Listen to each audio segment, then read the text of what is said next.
The most dangerous word that a leader, a manager, a supervisor, a director, an owner, or maybe even a spouse has is the word no. Hmm.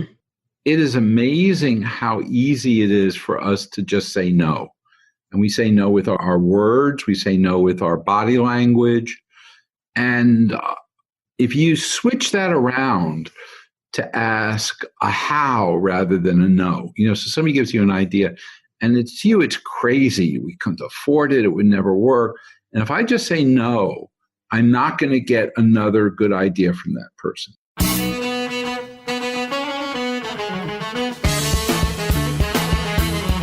Welcome to the TalentGrow Show, where you can get actionable, results-oriented insight and advice on how to take your leadership, communication, and people skills to the next level and become the kind of leader people want to follow.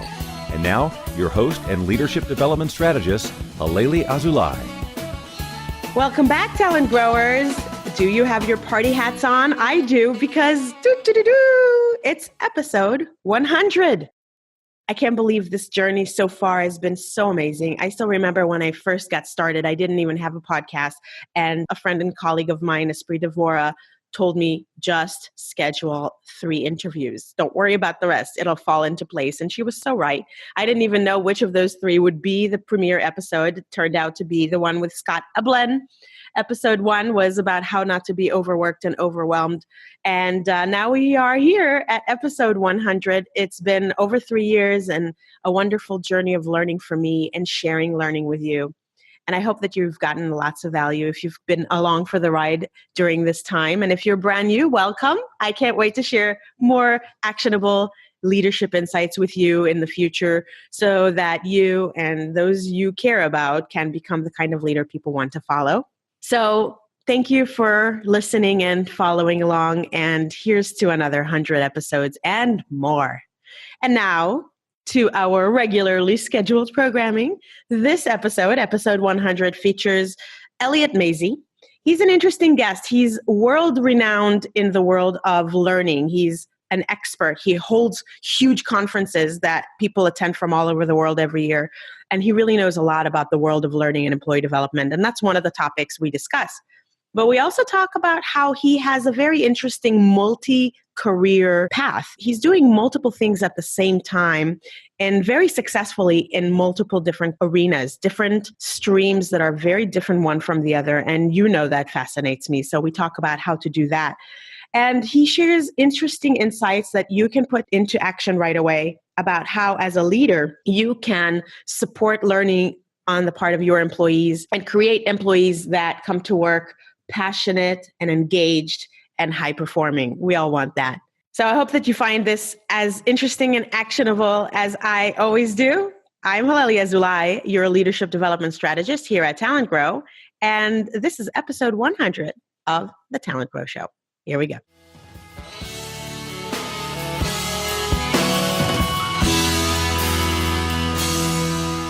Okay, talent growers, I'm so happy you're back. And this week we have my guest, Elliott Masie. Elliott Masie is a learning and big data innovator. He's on the forefront of changing the world of learning. And I'm so happy that he has agreed to come on the TalentGrow Show and share some of his wisdom with us. He's one of the leading analysts and researchers on the emerging world of big data. His work has evolved workplace learning from the introduction of the term e-learning to personalizing the learning experience of new employees and senior leaders. His work, research, experimentation, and learning, whether focusing on social, collaborative, digital, or mobile learning, is reflected in radical changes in how colleges, schools, corporations, religions, and associations leverage the new world of knowledge. His new book, Big Learning Data, provides key perspectives on how big data will challenge how organizations will gather, process, and deploy the amazing range of data being created every day by employees and customers. In addition to all of this, Elliott is also a producer and investor in Broadway shows like the Tony Award-winning Kinky Boots, as well as An American Paris, Macbeth, Allegiance, Unknown Soldier, SpongeBob the Musical, and more. And on the side, he also owns and races thoroughbred horses. So I thought that it would be great to have Elliott share with us some of his knowledge. And Elliott, welcome to the Talent Grow Show. Well, thank you. And, when I hear all of that, I guess I've been growing my talent in one way or the other. You sure have. I'm glad to be with you and your listeners today. Thank you. And you will grow our talent as a result of how you share with us what you do to get all of that done. So we always start with the guest's professional journey. Where did you start and how did you get to where you are today in a brief form? Well, in a nutshell, I have my whole life had one element that's always driven me, and that is I'm simultaneously been interested in technology, computers now, when I was younger, radios and Morse code and the like. And at the other thing, I've always been interested in bringing people together into an experience, a group to do something. So I was always the person who organized experiences. And early in my career, I realized that I could put those two together by focusing on the intersection of how we will learn technology and later how we will use technology to help us learn things. So that's been the driver in my career. And even Broadway, which we can get to at some point, is to me is just another manifestation. How do you pull together people who are going to sing about Hamilton in a theater and have it become contagious so that all around the world people want to see that show and the like. So it's always mixing those two. How did you start into this career? On the learning side or on the theater side? I guess either one. Well, the learning side started early on, and it really is. And I'm the young, I don't say age, I've just hit level 68. I've been in the learning field for about 47 years. My first intervention there was in the mainframe days, where people were now needing to train folks how to operate mainframe computers, not as programmers, but as what we would call users. So I did some work with that. And when PCs popped up, I was involved with the very early first PCs, the very early first software programs. I helped Microsoft and Novell and IBM and others start their learning programs. And when the internet popped its head up, I got intrigued. Well, maybe we could do some learning online. And that's when I became an advocate of what was called e-learning. And then as personal technology has evolved, I've been very involved in figuring out, what does our mobile phone do to an employee at McDonald's? Or what does a smart voice speaker do for somebody who's trying to build their management skills? So that's been that pathway. And Broadway was probably about 12, 13 years ago, I decided it would be really interesting to take what I know about learning and conferences and the like and apply it to Broadway shows. And it was a fun initial small hobby, but it's now grown to, I think, about 24, 25 shows. I'm producing a wonderful new show coming to Broadway called The Prom by the guy who did Book of Mormon. Wow. And I'm also involved in Kerry Washington is going to be doing a drama, the first thing she's done since ending her role in Scandal on TV. You are an example of one of the guests that makes me begrudge my decision to have a 30-minute format because I do want to talk to you for at least 3 hours. So give us a little bit more about how you have been able to be so successful with this sort of multi-pronged or multifaceted career path. That the traditional or conventional advice is niche down, specialized, pick something and stick in your lane and become deep and knowledgeable in it. And you've done that in multiple lanes. So what advice do you offer those who are listening who either have avoided doing so because of the advice that they've given or are in the middle of trying to navigate such a career? I think a lot of it is the language of how you describe yourself. I call myself a producer, and I use that word before theater. I always like to think of myself as a producer.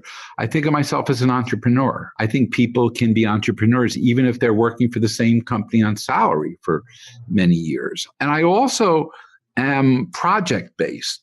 I think of everything as a project. Mm-hmm. Now it might be a project that lasts 3 years, or it might be a project that lasts 30 minutes. So I've always blown up the barriers, as an entrepreneur, as a producer, as a project person. I just kind of look at it as opportunities, realities that I can impact. And there's one other element that I think is interesting, which is I don't look for other people to validate that I have the willingness to be successful. Doesn't mean I have the experience or the competency, but I don't look for validation of my willingness. So I view that there's almost anything in life I could do. I'll have to get help, support. I might need training, or I might need a certificate or degree, but I don't view barriers as things that get in my way. Well, that's a very productive and helpful attitude. Have you always had that, or is that something you learned along the way? I think I got it from my parents. My dad was a survivor of Nazi Germany and came to America. My mom had been an ice skater. We grew up in a very working class New York City neighborhood. And I remember I asked my father and mother when I was 16, are we poor? Because there was a session at school about these are schools you could go to if you were poor or not. And I said, I don't know. I better ask them. And they said, well, we fed you, we housed you. We don't have a lot of money, but I never call ourselves poor. So I think they hammered that into my DNA, that you don't accept barriers and you don't accept limitations. Fantastic. So fortunate to have had those kind of parents, and good for you for continuing on with that kind of an attitude. So in the world of learning, since you are an expert on learning technology and learning trends, one of the popular sessions you lead at a conference where we both are frequent speakers, the International Conference of the Association for Talent Development, where I recently talked to you and met you and have seen your sessions before. You talk about the big trends that are happening. So we can't get into all of them, but what do you think are some of the most surprising or most important trends in the world of learning and how people learn that will really change us in the near future or maybe in the longer range way? I think we are more interested in stories than school.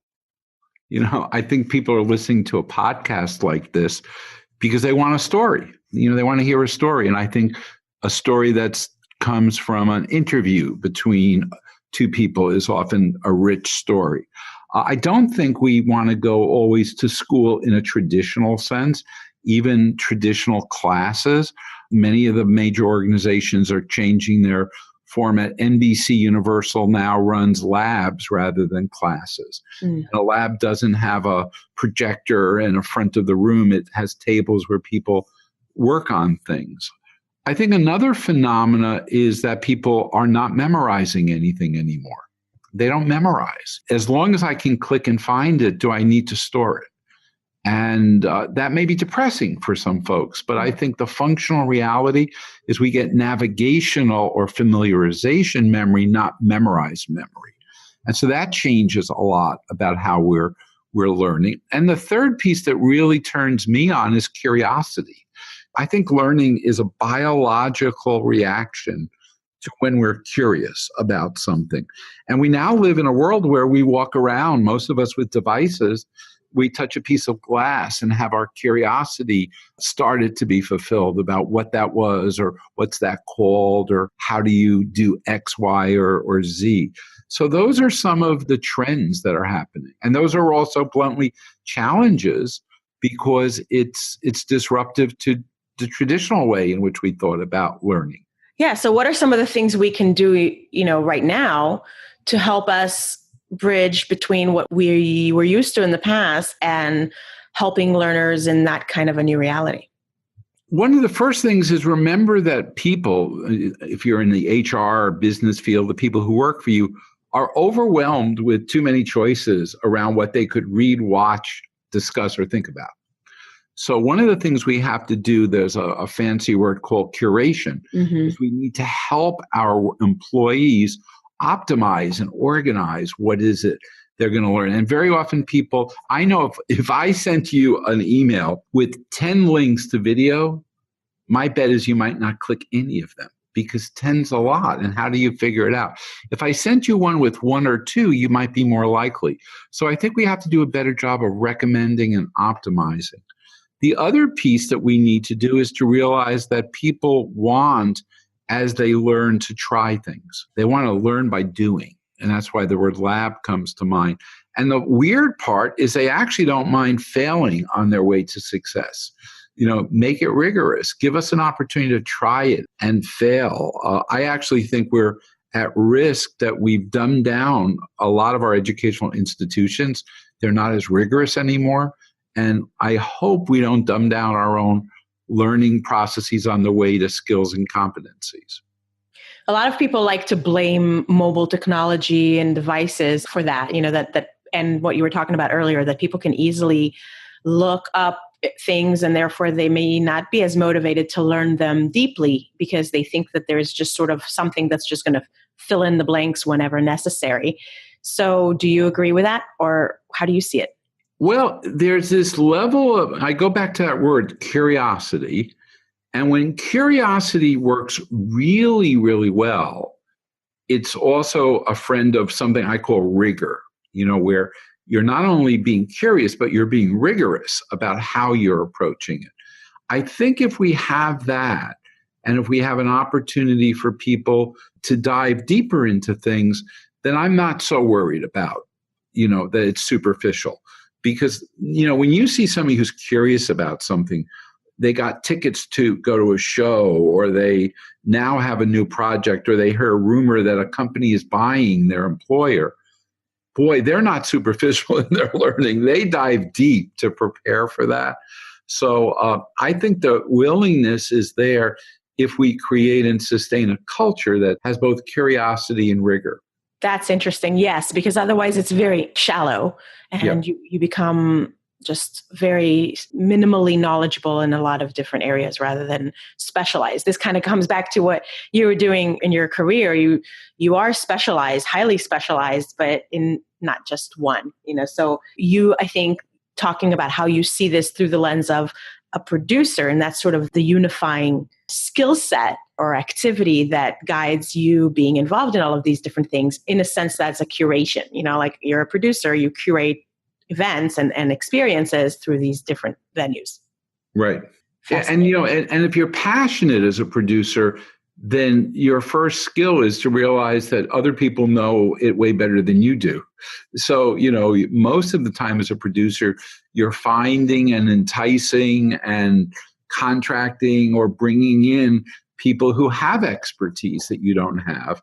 But if it all works, then you get the credit that, I produced that show, or I produced that event, or I produced that business result. But I don't ever worry about bringing in somebody who's smarter than me in any number of areas, because then they just make me and our team smarter by that. That's a great segue to talking more about leaders as guides of learning, as people developers, because I think that sometimes people in leadership roles don't realize that. I believe that's probably one of their number one, if not the number one job they have, is to develop others, right? To get work done through others and help others feel fulfilled and shine and grow. So do you see any mistakes that are commonly made by leaders when it comes to developing their people? And if so, what do you suggest leaders can do to either avoid them in the first place or sidestep them? The most dangerous word that a leader, a manager, a supervisor, a director, an owner, or maybe even a spouse has is the word no. It is amazing how easy it is for us to just say no. And we say no with our words, we say no with our body language. And if you switch that around to ask a how rather than a no, so somebody gives you an idea and it's crazy, we couldn't afford it, it would never work. And if I just say no, I'm not going to get another good idea from that person. But if I go, that's intriguing, well, talk to me how. And it may come out in that how that we can't afford it, but it will lead its way to something else. So I think we have to be enormously wary as leaders of being judges. I'm not a judge, I'm a producer. I'm pulling it together. I think the other thing that we need to do is we need to be able to realize that quality comes through multiple cycles.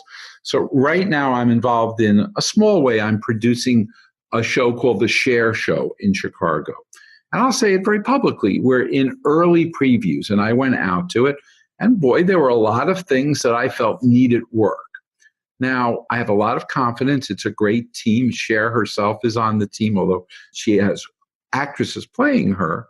But my guess is by time the thing opens in Broadway in November, it's going to be way better. But it got better by going through and having lots of opportunities to get feedback, to try something, to see what failed and the like. So I actually think you have to build an environment. It's not a grading. I don't care whether I got an A, a B, or a C. I just want to continually get feedback of how might we do this thing better or differently or more creatively or with less sweat.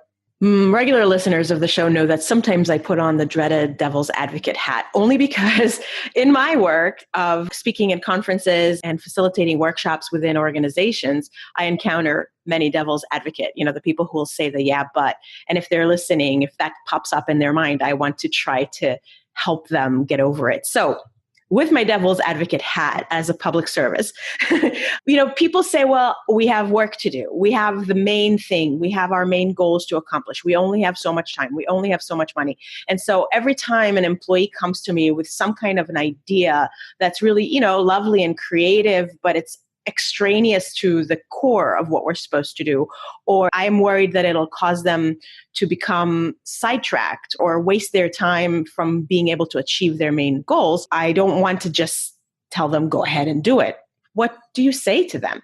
I always make the distinction, in the old days of industrial psychology, we talked about time on task, was somebody working, how many hours did they work on that, and were they on task? But I look at something else, which is not sort of time on task, but time of intensity on task. Now, if you understand that most work comes from those moments of intensity, and we probably have an awful lot of moments when we look like we're working, but we're not. We're looking at the email piece or the spreadsheet or the like. I actually think you need to nurture people by giving them regular projects where they can go and do something new, something different, something provocative, something outrageous. And I never worry that it's going to decrease the amount of workflow because bluntly, unless they're in a frontline customer service thing of taking orders at a fast food counter, generally people aren't working at full max for 8 hours a day. Mm-hmm. So I'm totally willing to let them do things that might be an hour or two of something different. And I've actually found that when you're passionate, you stay. I gave one of my staff on Thursday a new portable immersive virtual reality set of goggles that just came out. And I gave it to her, I think, at 2, and I got an email from her 11:30 at night as she was leaving the office, so excited about what she did.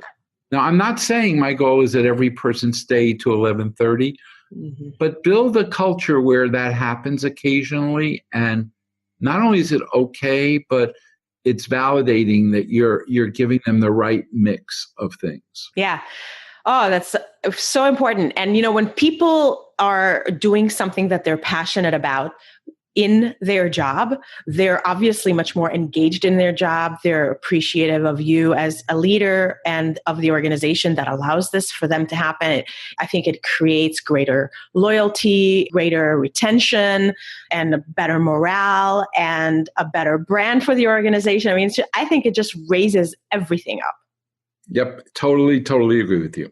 Fascinating. Great. Well, I so appreciate that advice and I love it. And before you give us that one really specific actionable tip, I do want to hear what's new and exciting for you. And I think you might list 20 things because you're touching so many different things, but what is new and exciting in your horizon? The one thing that has me enormously intrigued, in addition to everything else I've done, I've taken my conference that I do, my learning conference, and I've just made a partnership with a London-based group that runs learning conferences all around the world, because I think we have to become more global in learning. So I'm looking forward to including colleagues from Germany and China and France and England and Africa. We used to think that the first world, i.e. the US and England and maybe parts of Europe, were the center where all knowledge happens.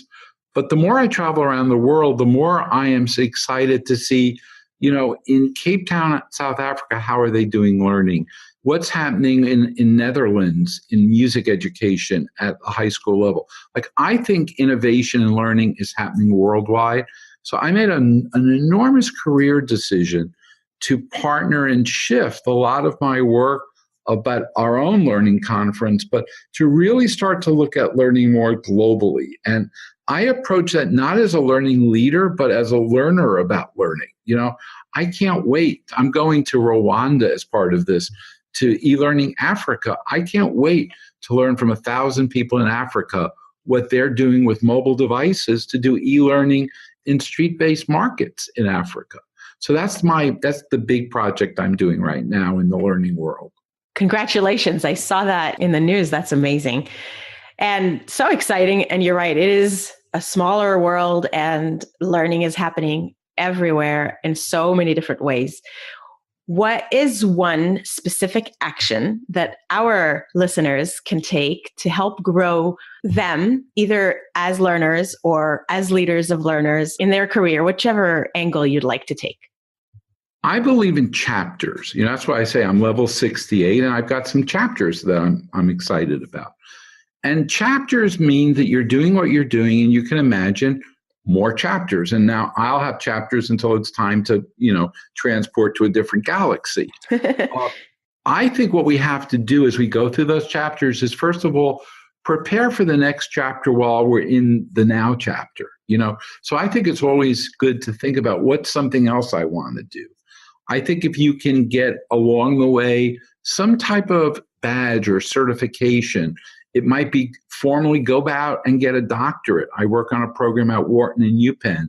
Or it might be more Boy Scout-like. I want to work on this thing and I'm going to get a badge because I did some element of it. And finally, a lot of what you might do, this multifaceted, most people can't afford to have 2 jobs or be entrepreneurs. But what I think you can sometimes do is find a not-for-profit service volunteer role and go in it to do something different than what you do at work. So I have a friend, very senior manager, but really, really is a volunteer and is primarily just working in their design area because they've got a graphic background, but they don't get to do it anymore because they're running a big company with that. So figure out maybe how you have a chapter that's not about, salary-based benefits, but where there are life benefits that come from that. What's the reason you recommend the badge? Like, what's the ultimate purpose of getting a badge? Well, some of it is that it starts to help identify to other people what you are good at or what you've done. In some cases, it's just a target for your own aspiration. Now, I'm interesting. I probably would love to wear some of my Boy Scout badges. I still have some of them. I think badges, they don't say I'm better than you. And they don't really say, and therefore you should hire me to do a job because I have this badge. But it's an indication that I've gotten along the way, I've gone through a rigorous form of validation for that. And now I think we should wear badges around not only what we've accomplished, but badges for what we're learning or what we're interested in. So I worked with the State Department, and they did something for a while in Washington where they asked employees on their right collar to wear flags of all the country languages that they spoke. And on their other collar, in a different way, put a language you're trying to learn. And sure enough, in the lunchroom, people who were learning Portuguese would get together with some other people they didn't know but had Portuguese flags on their collar, and they would have a Portuguese-based lunch. And I think badging helps us connect. But I will say, in wrapping up there, I think they need to be validated. I mean, one of the things that drives me crazy sometimes, I go to LinkedIn and people have validated me who I've never met, For skills you don't have probably too. I get those. Yeah, and so I love a badge, but I think it should be a badge of attainment or project-based, not just, thumbs up from some anonymous other person. That's smart. Good. Well, Elliott, it's been so much fun talking to you. You are a very interesting and intriguing person, and I would love to talk to you more. And maybe we'll bring you back on the show to hear more about what your next chapter involves. But for now, I know people are going to want to stay in touch and learn more from you. What's the best way for them to do that? Easiest, my last name is Masie, Masie. Go to masie.com, and in it, all the things I'm doing, you'll see a link to our Learning 2018 conference. And if you want to see what we're doing in Broadway, it links, but you can go to masieproductions.com and go see SpongeBob. It's really good for adults as well as kids. And it got a lot of accolades. So yes. Yeah. And do you hang out? I think you are on Twitter and LinkedIn. Yeah, I'm on Twitter and LinkedIn. Instagram still, I guess being level 68, I'm not Instagram ready, but I'll find a 19-year-old to teach me. Yeah. That's right. Well, it's okay. You can just, pick two and stick in them. It's good. This has been great. And thank you so much. I look forward to learning more from you myself. And thank you again for your time today, Elliott. Oh, a real pleasure. Thank you.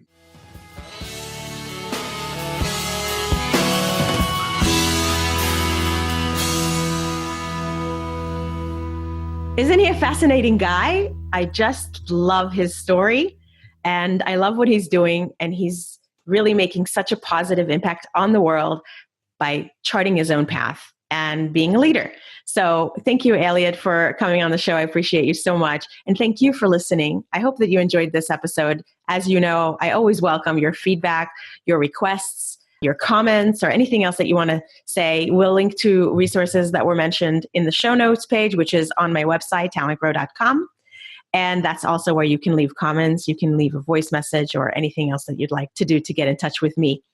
And so it's been another episode of the Talent Grow Show. And I am Halelly Azulay, your leadership development strategist here at Talent Grow.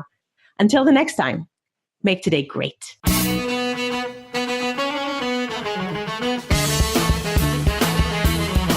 Thanks for listening to the Talent Grow Show, where we help you develop your talent to become the kind of leader that people want to follow. For more information, visit talentgrow.com.